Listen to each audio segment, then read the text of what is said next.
if we've got United States senators fighting for him, we're never going to get to fight for the people who had your story. Because we can't have a conversation as long as we can't even agree that the violent criminals need to go, and all of our law enforcement agencies and our elected officials need to either cooperate and make this possible, because as we saw in Minneapolis, just fighting it, as long as this guy's in the White House, and if God help the folks who are against it, but if J.D. Vance wins in 2028, you're going to get another 4 to 8 years of this. You're not going to get your way on this. So can we at least agree, let's get all the criminals out, then let's sit down and figure out what we do with the Jose Cervanteses and his family. Well, how will we help those stories? That's what we were sold, though. Most people, let's be realistic here. And I said this earlier. I don't know if I said this on air. Not everybody that voted for Trump, the majority, I hate even saying that, is racist. Do you have people that are now emboldened to say things out of the side of their mouth? There's people that I literally see on Facebook, and they're like, oh, goddamn illegals, get those Mexicans out of here. Shut up. They're not even Mexicans. Don't even come here like that anymore. We're staying home. And then they see me, and they're like, hey, buddy, you're awesome. And I'm like... That's the round them all up, deport them all. You know what I mean? Right? But again, people get just like the people in the protest, and like but they do it too. Look at this. We just had a conversation. You said your piece. I said mine.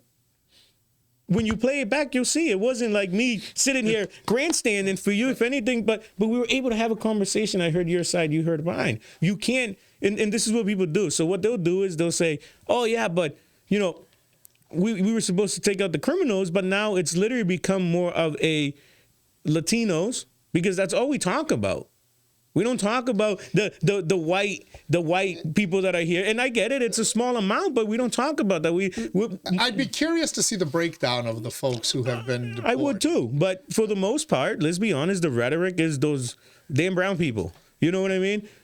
We need to be able to see people for people, like I said, and we need to stop doing that. Where, what I say to you earlier, if I had a cup of water, which you gave me because my dumb ass forgot my water bottle, and I spill it, and you sit here talking to me about why I did that, see, I'm a nice person. Go on a job site with me, and you'll see a whole different animal, because I'm about it. I don't mean boss? I'm not a mean boss, but I don't want problems. I don't want to talk about why and this and that and what you did. Shut up with your excuses. Say, I messed up. I have these 3 solutions.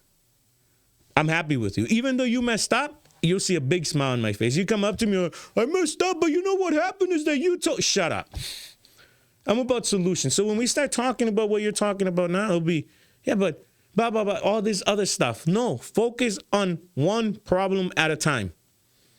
Me, I can think about 25 things at once, so don't give yourself a headache thinking about more than one. Let me figure everything else out while you do that. And you're right, we need to figure out a path where I don't think anybody that I've talked to says, you know what, I want that rapist, whether they're legal or illegal, standing outside my kid's school. So why can't we agree that if somebody comes there and they're detained for raping somebody, that they should be deported? We don't want them here, but there are politicians, there are judges, there are police chiefs who are letting that person back on the street. So why are the American people being so weak and not voting them out? So that's... Look at the voter turnout. It all comes back to that. It all comes back to that. You want to yell, but you won't vote. Somebody, when you give them everything on a plate, albeit it's not a lot on the plate. Again, living in a hotel room, getting $7 a day to go live in it. That's not a lot. That's not a lot. But when you come from a land where that is a lot, you will stay there and you will support that person who has handed it to you. So you will not do sometimes what you should do. SNAP is 1% of a national budget, and it's $7 a day for your average family. We need to start looking at, and that's what it's like. Look at this. I'm putting this in my pocket. We need to start. It's okay to look at little issues, but we need to start looking at roots of problems instead of just rhetoric. Because you do it and I do it. Let's be honest here. We all have our own biases. I put mine up on a slide. You know what I mean? And you see that. I've sat here and I've agreed with you with many things, and I've disagreed with you, but not one time has it been me and you going back and forth arguing. If anything, I would hope that when I leave here today, it gives you a couple things to think about, just like it's given me a couple things to think about. You already have. And that's the problem. We don't have that. And this is such a touchy subject. Like, I'm sorry, but why do I have... And this is going to actually sound kind of controversial, and I might have a little bit of a pushback for this, and that's okay. But why do I have, and again, thank you, 50 white people outside of City Hall yelling to abolish ICE, to get rid of millionaires, to liberate Gaza, you know, and all this, but there's no Latinos there. So two things are happening here.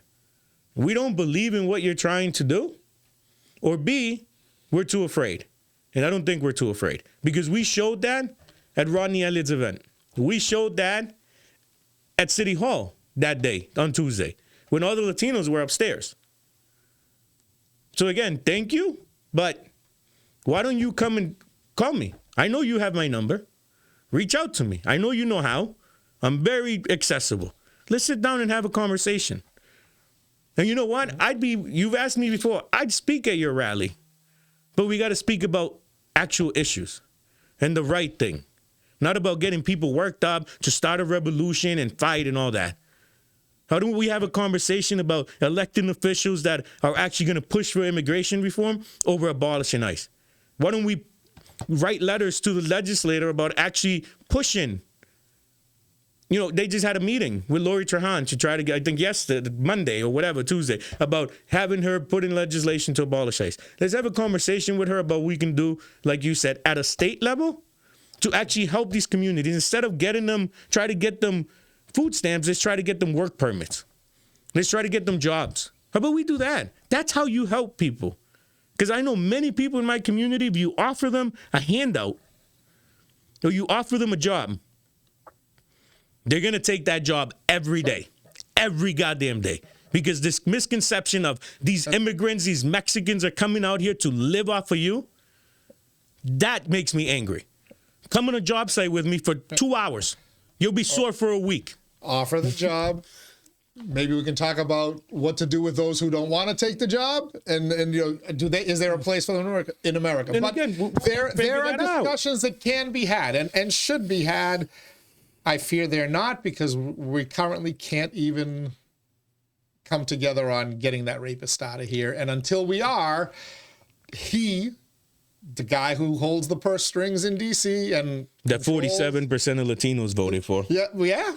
Because I would imagine there's a lot of people, and I don't know who you voted for. I'm not going to put words in your mouth, but I bet you there's a lot of people who did things the right way and or struggled and to you know, make a better life for themselves. So I go, wait a minute, nobody rolled out the red carpet for me. Nobody brought the medical van to my place of residence. And I shouldn't do this, but to put a little more fuel on their torches, because I don't know how people are going to react to this interview. So I couldn't wait to become a citizen for two reasons. I always wanted to be a Marine, and you're lucky you didn't. 03, I graduated, so I knew what I was getting into. I was ready to go. But my dad passed away, and then the immigration thing, and I just, literally, that's the biggest regret I have in my life, not being out there fighting for this flag, you know. But number two is I always wanted to vote. I have not voted for president. Voted for everything else. Really? I have not. Get your ass out there in 2020, would you? No, I'll vote. I'll vote, but the presidential vote, that's my first vote for president. Like, that's something that I hold, like, I'm not going to vote for. I haven't seen a candidate that is worth having that staple for me. And again, I'll catch some heat for that, but I voted in other elections. I mean, we talked about that. I wasn't voting every year because I thought we only voted every 2 years, dumbass. But a lot of people are like that. They don't know that, you know, but I vote. But for the president, I'll show up and I'll just leave it blank. Like, because I haven't seen a candidate that I fully believe and fully want to support. you know, but we got to do better. And I'm not here to be like, look at me. I'm going to be the voice for everybody and I'm the leader and all that. Nah, cut that shit out. I'm trying to be the cooler heads prevail. I'm not asking for the torch. I'm not asking to grandstand here and like, look at me. Nah, cut that out. Cut that out. And it's never been about me. If you come at me with that, odds are you're going to get, I'm going to tell you my truths. It's just about my community, our community. White, brown, straight, gay, trans. I don't give a shit who you are. You live here. I want to have your back. And right now, the immigrant community, we're in danger. And we need somebody to speak up truthfully and honestly about what's happening and what we really need. You need somebody to fight for you, with you, and not for somebody else by using you. That'll be my final word. No, we do have to run because I got to drop this at noon, and I'm probably late already. You said an hour, and it's... Folks, you talk a lot. I sure do.